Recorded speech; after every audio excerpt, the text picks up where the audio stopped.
caanaha yareen iibiyaa ma badna waa 2 caagood amba 3 caagood waxaan kaas weeyaan laakiin muhiimaddu waxa weeyaan ma waxa ugu dambeysay ehelkoodii maalintii maxay ahayd laasay maxay ahayd ayaa ugu dambeysay waliba guriga kuma soo noqon xabaashii bay waxaan ku yiri ka tageen waxaan ku yiri caruurtii xataa samiriye imaan ma oran waxaan ku yiri telefoon dambe iga soo garaacin ma jirto marka laakiin maalinta ay igu dareeyay waxaan ku yiri yaani ay igu dareeyay waxay ahayd 2 caagood ee caana anigoo iibinayo oo halkaas suuqa fadhiya ayaa waxay yimi maxay ahayd caruurta awgood ma lahayn marxuumkii adeer ruma laakiin wuxuu lahaa adeer ruma odaygaas Arab Yusuf ducaala odayga leeraa marka odaygii intuu yimi ayuu yiri waxaad keentaa magtii inamada ay talka ku lahaayeen marka waxaan ku yiri adeer ma hayo 2 caagood baan misaariiftooda ugu eeriyadaan uga soo saaraa marna waan helay marna waan waayay odaygii wuxuu igu yiri kuwaasba waa shaqee keen waxaan ku yiri adeer ma hayo wuxuu igu yiri dab caruurtaada day waxaystaan iyo hadii loo geysto midna han oo saaban marxatay ilaahay dumar bay la fadhiyay waana xayawaan hadliba kari waay kadib dumarkii ayaa waxay ku yiraahdeen ilaahu waa ku baahin laakiin anu ma la hadlin suuq ma oran 2 cisho iyo 2 maalmood baan waxba cunin wayay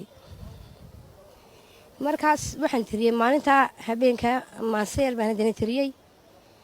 waxaan ku yiri anigoon cidna flagaadeynahayn waxaan hooyo u badkaan dhalow rabbiyow idin dhowr hooyo waa la dhayaa hadduu dhaawac jirkaaga yahay hooyo intaan cadhooday intaan tolka caayila isxaaqo gobo hooyo intaan kun ku sheegila cabdallaha badan hooyo intaan kala biidhila intaan axmed liig caayila intaan cad xun siin lahaa ma wada caayeen hooyo intaan baarab caayila intaan tolkii reer cigaal hooyo ceeb u jiidila intaan reer ducaala gaal hooyo gaar u tirin lahaa waliba Arab Yusuf aan cad ka goyn lahaa hooyo gobba samirteegunimo way iska diidaya hooyo gobba samirteegunimo way iska diidaya geeridu xaq weeye hooyo maalinta xumeeyay timi maalintii la xabaalay ay xaq iyo bihiin ku yimi hooyo hadaydan xumeeyaan kuwii cid idin ku xigay baridaduna waa sidee haday baalidin ka mareen hooyo samirku waa seefta hawliye hooyo samirku waa seefta hawliye hooyo weydu weynaan weydu wanaagsanaan cuqaaliye caaqiliye culimaydu noqon nafsigu hiilino harkiina la iman markaas qarankan tiriyay hooyo qabiilka ay noqon ee hooyo samirku waa seefta hawliye